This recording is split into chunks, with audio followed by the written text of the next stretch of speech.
Graça e paz, abençoados com todas as bênçãos, sejam todos muito bem-vindos. Vamos ler a pergunta de hoje? Eis aí. Por que a doutrina da graça defende que não podemos jejuar se o jejum é uma arma contra a nossa carne? Existem muitos argumentos a favor da prática do jejum e esse é um deles, né? Muitos dizem que jejuam para buscar poder, que jejuam para se santificarem diante de Deus.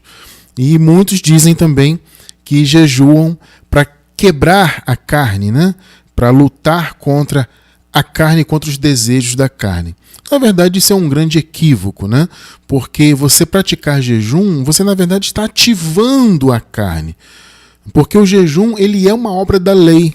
Ele é um mandamento, ele é um princípio do antigo pacto, entende? Então, quando você vive debaixo do antigo pacto, você está vivendo sim e fazendo sim a vontade da carne.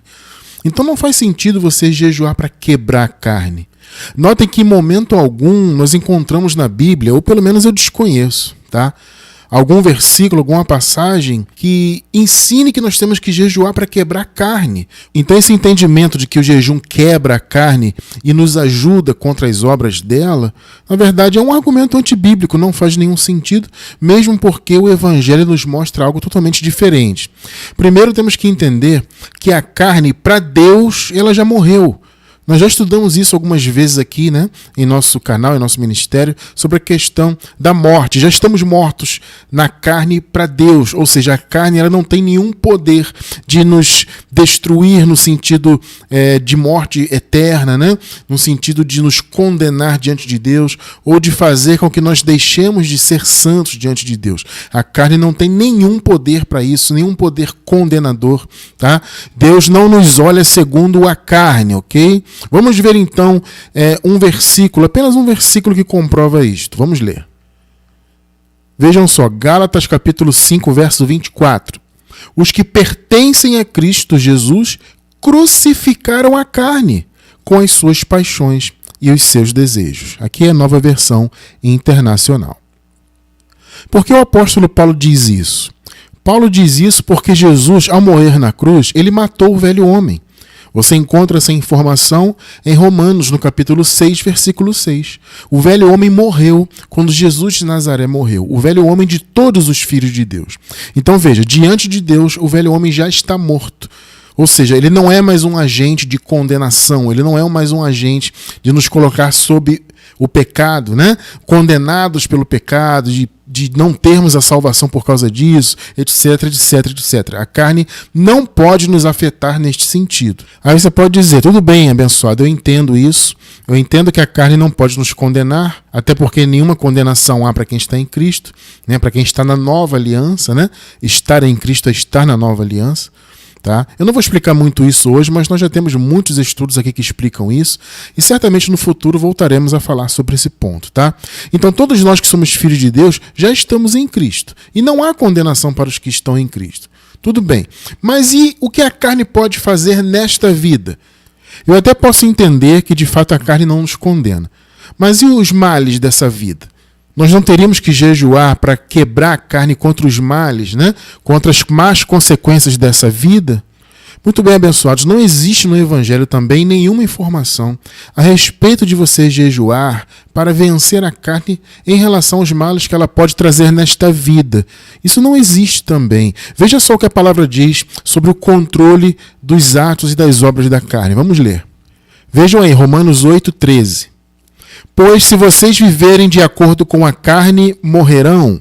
Mas se pelo Espírito, observe que está sublinhado aí, inclusive, se pelo Espírito fizerem morrer os atos do corpo, viverão. Vocês notaram bem que é pelo Espírito que se combate os atos da carne? Ou seja, é pela direção do Espírito, né? Aqui no contexto, Paulo diz que os que são filhos de Deus são guiados pelo Espírito.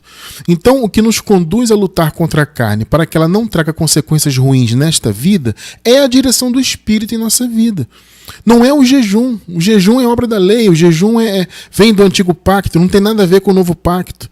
É a direção do Espírito. Então, se você vive, deixa a sua carne fazer o que ela quiser, você vai ter consequências ruins. Esse sentido de morte, né? Morrerão, tem um sentido amplo. Vai desde a morte física, de fato, como uma consequência, né?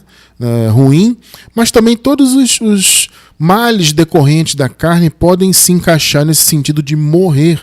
Né? E viver é o quê? É você viver as coisas de Deus. Se você for guiado pelo Espírito, você vai viver os benefícios do reino de Deus na sua vida. Então esse é o sentido.